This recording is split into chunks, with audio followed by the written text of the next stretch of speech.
talagang yan nakita naman din sa beach at daw sa gahapon no, no. Malaro sa na pulusan baybay din tabi. Marimbo ko ni nagtutugtog na naman kay beach ini, pa video okay na lang kaya pasensya na kamo ha sa mga nakabati. Dali suma naman ang tugtog. Kaya ini na ako cellphone, pasensya na kamo sini kay minsan naglalagin eh. Talagang hapon na ho, imura niyo ang baybay kay malaro sa kulay. Pagkahapon din sa Subic Beach, irog man talaga sa ang kulay san amo din ni beach. Malaro sa napakayaman din sa amo beach kay pagkahapon. Lalo na pag irog sila kahapon. Malaro sa ang baybay oh.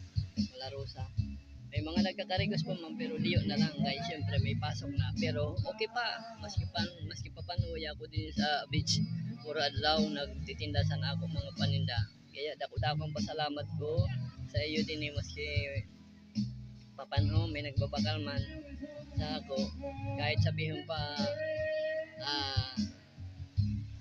medyo mahina pero at least kahit papano mayroon pa rin at binabati ko rin kayo ng magandang hapon sa lahat yung mga nanonood at nanonood ng aking vlog at saka nakakakita sa akin, nakakakilala, kumusta napapayang lahat.